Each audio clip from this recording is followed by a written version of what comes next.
Todos conocen a Frankenstein, pero solo algunos recuerdan a su versión femenina que apareció solo unos minutos en la pantalla en 1935 y aún así dejó una de las imágenes más memorables del cine de terror.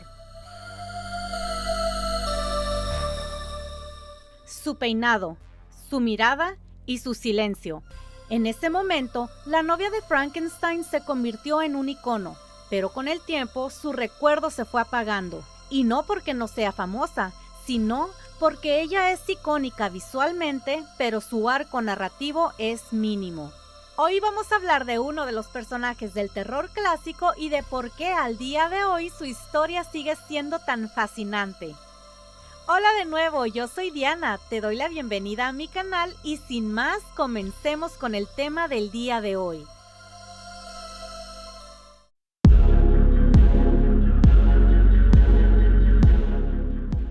¿Quién es la novia de Frankenstein? Ella, la novia del monstruo, es uno de los personajes más icónicos del cine de terror, aunque a diferencia de lo que muchos aún creen, su fama proviene casi totalmente del cine y no del libro original. ¿A qué me refiero? Bueno, la primera vez que se hizo mención de una versión femenina del monstruo fue en el libro de Mary Shelley de 1818, el cual está titulado Frankenstein, el moderno Prometeo. En el libro ella solo existe como la idea de un ser femenino, no como un personaje vivo o como la compañera de otro ya definido. Y eso se debe a que el monstruo, en sus deseos de tener a su lado a alguien que sea como él, le pide un ser semejante a su creador, el científico Victor Frankenstein, mejor conocido como Dr. Frankenstein. Tras esa petición, Victor empieza a crear una compañera para él, pero la destruye antes de darle vida porque, según se da a entender en el libro, el conflicto principal es moral y filosófico, y darle vida sería crear un ser que no se puede controlar y podría ser peligroso. En su primera aparición en la literatura, ella no tiene nombre, personalidad ni voz. Es solo un proyecto de compañera para el monstruo y ni siquiera logra vivir un segundo. Por otro lado, en el cine tomaron esa idea de la compañera, la llevaron a la pantalla y aparte la expandieron. Así es, en 1935, Universal Pictures estrenó la película titulada La novia de Frankenstein, donde a diferencia del libro, ella no es destruida y es creada físicamente como personaje, el cual es, por cierto, interpretado por Elsa Lanchester. La película, dirigida por James Whale, es considerada una obra maestra del cine de terror clásico e introduce conceptos como el monstruo incomprendido y la lucha entre ciencia y ética, elevando el género más allá del simple susto. En la obra, la novia aparece brevemente después de cobrar vida. No habla, pero su expresión, movimientos y gritos transmiten emoción mientras observa a su creador y al mundo que se le ha dado la oportunidad de conocer. En su presentación, ella tiene un diseño visual inolvidable, que consta de su peinado alto con rayas blancas laterales, un vestido tipo túnica blanco y un maquillaje dramático. Toda la escena de su creación es central y visualmente impresionante, aparte de estar acompañada de una banda sonora que te lleva de la mano a experimentar la misma locura del doctor, que aquí se llama Henry y el cual trabaja cansado, bajo presión, con engaños y amenazas, pero a pesar de todo, cuando ella cobra vida, él la admira fascinado con los resultados. Tras su aparición, que es por cierto una de las escenas más icónicas y recordadas de la película, es presentada al monstruo, el cual la percibe como su compañera y amiga, pero ella acaba de nacer, por decirlo de alguna manera, y no tiene recuerdos, aprendizaje ni contexto de lo que está pasando, por lo que a él lo percibe como a un ser extraño y amenazante porque no entiende que él es como ella, por lo cual su primer instinto es el reaccionar gritando y alejándose. Esta primera introducción abre la puerta a la interpretación de quien esté viendo la película, ya que ella, en pocas palabras, lo rechaza o se asusta con él, y ese momento entre las dos creaciones del doctor quedó grabado en la memoria de los espectadores por su fuerza visual y narrativa, ¡Qué impresión, ¿verdad? La película introduce elementos de comedia, horror y melodrama, lo cual eran más accesibles de digerir por el público de la época, y por otro lado, su destrucción final es menos explícita que en el libro porque la historia le da más enfoque al rechazo y la confusión que ella tiene. También debo decir que el tono de la obra dio en el clavo. Es gótica y cinematográfica, con horror clásico y efectos dramáticos de maquillaje e iluminación. ¿Has visto la película?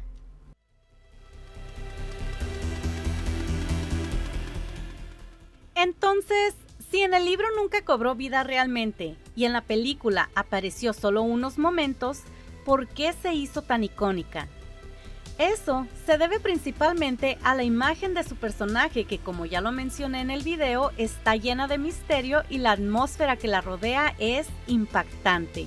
Su peinado alto con mechones blancos a los lados es inmediatamente reconocible, incluso para personas que nunca han visto la película, y eso sin dejar de lado que su vestuario y maquillaje la hacen etérea, elegante y aterradora al mismo tiempo, creando así un contraste que atrapa al público. No hay que dejar de lado que su estética combina lo humano, lo artificial y lo inquietante. Es por eso que se convirtió en una figura que representa el estilo y el impacto del cine de terror clásico. Otro punto de su fama es el misterio y la tragedia, ya que a diferencia de muchos personajes de terror, su historia es breve pero poderosa. Es creada para ser la compañera del monstruo, pero su destino trágico la hace memorable. Aparte, su carácter mudo, casi fantasmal, genera un aura de misterio y terror psicológico más que físico.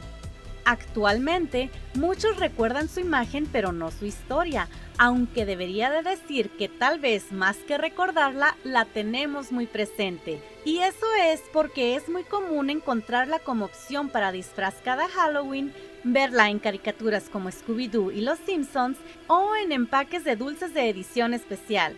Su imagen también se encuentra en memes, en la moda gótica y hasta en juguetes, como es el caso de las Monster High. Así que solo tal vez creemos que no la vemos tan seguido, pero la realidad es que la vemos más seguido de lo que pensamos.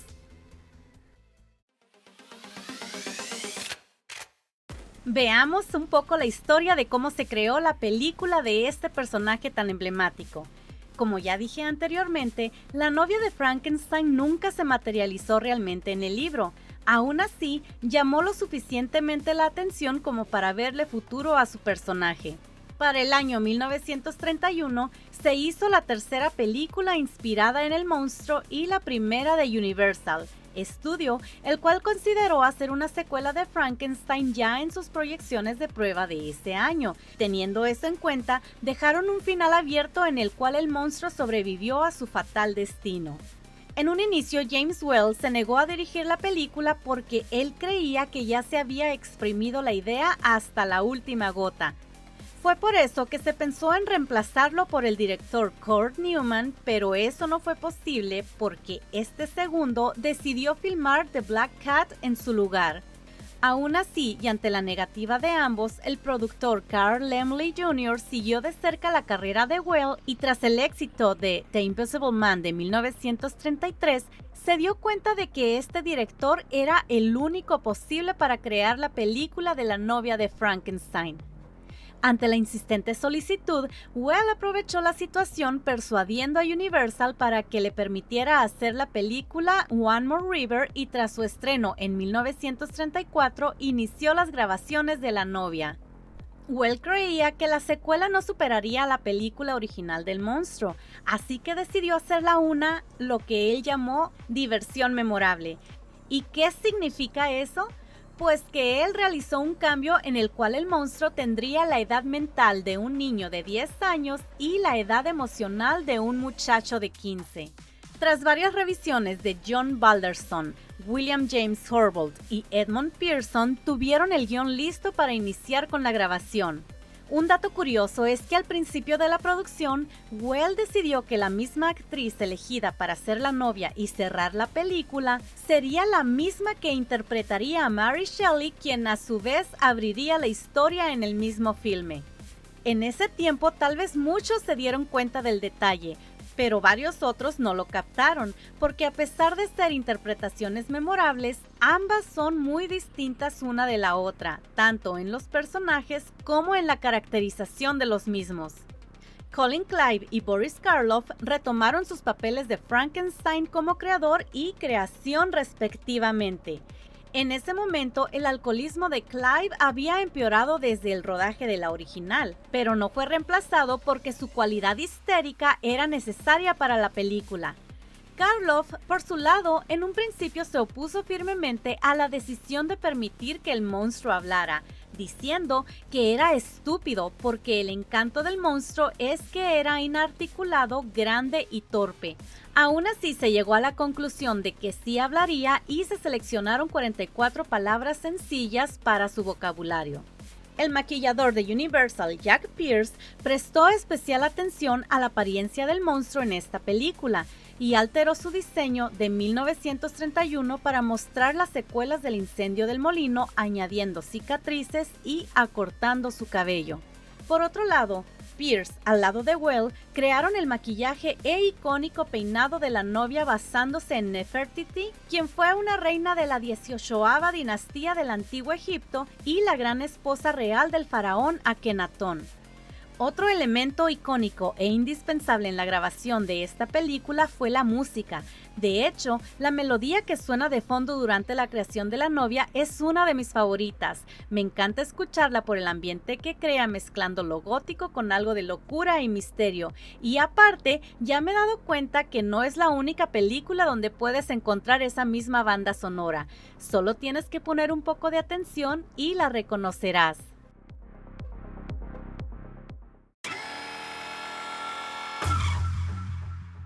La película fue sometida a la censura tanto durante la producción como después de su estreno, y a pesar de que en la obra se pueden encontrar imágenes, música e interpretaciones cristianas, hubo elementos que cruzaban la línea, por lo que se les puso un alto o modificaron para no pasar el límite. Entre los puntos que se buscaban censurar o directamente se censuraron estaban líneas de diálogo del guión original en las que el Doctor y su obra eran comparados con la de Dios. Otro de los puntos de censura fue una toma planeada del monstruo corriendo a través de un cementerio hacia una figura de un Jesús crucificado y su intento de rescatarla. También se objetó la cantidad de asesinatos, tanto visibles como implícitos en el guión, y se le aconsejó encarecidamente a Well que redujera la cantidad. Un poco antes de su estreno, también se exigió una serie de cortes, entre las que se eliminó una secuencia en la que el sobrino del ayudante del doctor mata a su tío y culpa al monstruo, aparte de tomas de Elsa como Mary Shelley en las que se consideró que se veían demasiado sus pechos. A pesar de todo lo ya dicho anteriormente, no hubo objeción alguna a la imagen de crucifijos a lo largo de la película, incluyendo una escena con el monstruo atado a un poste como Cristo.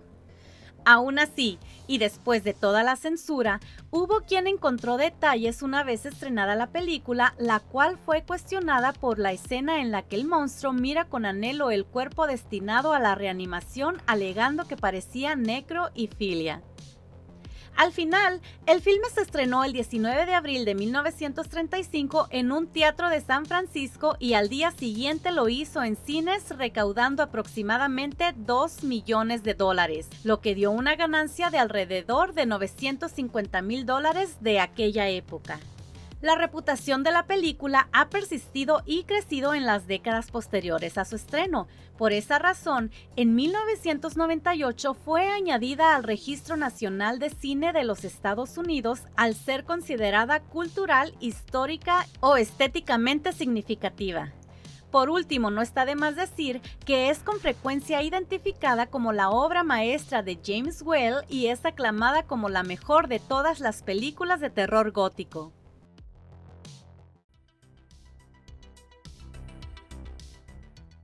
Después de 1935 hemos tenido varias adaptaciones, así que veamos unas cuantas. Empecemos con sus apariciones en la pantalla. Tenemos, por ejemplo, Frankenstein: The True Story de 1973, que es un telefilm donde la novia aparece como parte de la historia del monstruo. En El joven Frankenstein de 1974, la actriz Madeleine Kahn lleva su cabello en un peinado que hace homenaje a la novia. Luego la vemos en The Bride de 1985, una película centrada en ella siendo la creación femenina del monstruo. Helena Bonham Carter interpreta una versión del personaje en Mary Shelley's Frankenstein de 1994. En Penny Dreadful, serie del 2014, aparece como Prona Croft y por último en The Bride, película del 2026, la interpreta Jessie Buckley. Con respecto a la animación, ha aparecido en un sinfín, aunque debo decir que en la mayoría ella es una invitada, personaje secundario o parte de un grupo. Para ver solo algunos ejemplos, tenemos Mad Monster Party de 1967, donde aparece como la esposa del monstruo. Luego está Mad Monsters del año 1972, donde su representación es estilizada y no se le ve la cara. En The Night of the Living Dog de 1988, que es un corto animado de los Looney Tunes, aparece en un club nocturno junto a Frankenstein. También la vemos en Scooby-Doo and the Reluctant Werewolf de 1988, película donde lleva por nombre Repulsa. Y por último, pero no por eso la última animación donde se le puede ver, está Gravedale High de 1990, que es una serie que tiene un personaje inspirado en la novia llamado Miss Dirge. ¿Conocías alguna de estas películas o animaciones? O tal vez se te vengan a la cabeza versiones más recientes como la serie animada de las Monster High o en su aparición en un episodio de Vampirina de Disney o tal vez por Johnny Bravo, Hotel Transilvania, Billy y Mandy y también ha sido personaje en los cómics de Frankenstein de 7 soldados, la cual pertenece a DC Comics. Pero no creas que todo se limita a solo verla en la pantalla o libros como El extraño caso de la hija del alquimista. No, ella también ha sido representada como personaje jugable en el videojuego Overwatch 2 del 2022, donde aparece con el nombre de Dr. Junkenstein's Bride y antes de eso ella era parte de la imagen del juego de pinball de 1998 llamado Monster Bash. Por último, tenemos que Universal Studios por supuesto que ha sacado provecho de su creación, pues en varios de sus parques realizan los Halloween Horror Nights, que son eventos realizados en las fechas alrededor de Halloween, en donde los monstruos más conocidos son mostrados como figuras de atracción y entre ellos se encuentra la novia. ¿Cómo la ves? ¿Tú sabías?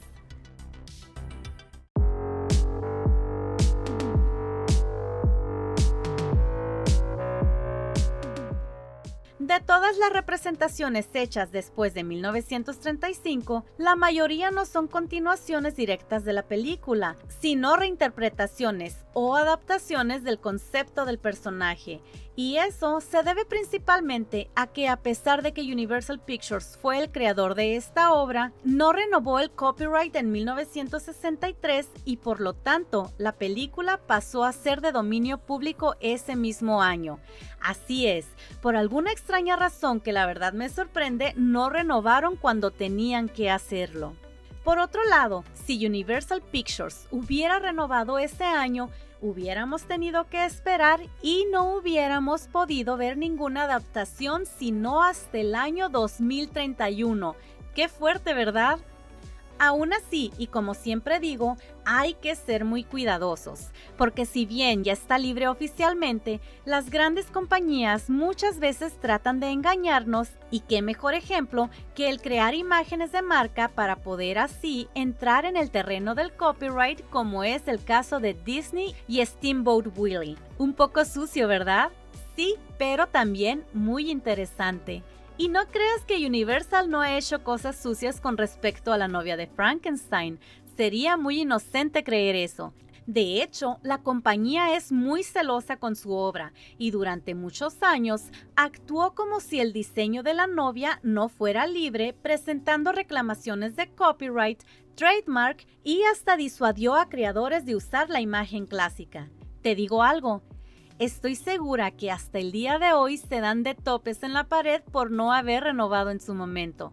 Así que si eres un gran fan del personaje, te confundes con las leyes y estás desesperado por crear algo, no tienes por qué darte por vencido, porque la novela de 1818 está más que libre y se puede reinterpretar las veces que quieras.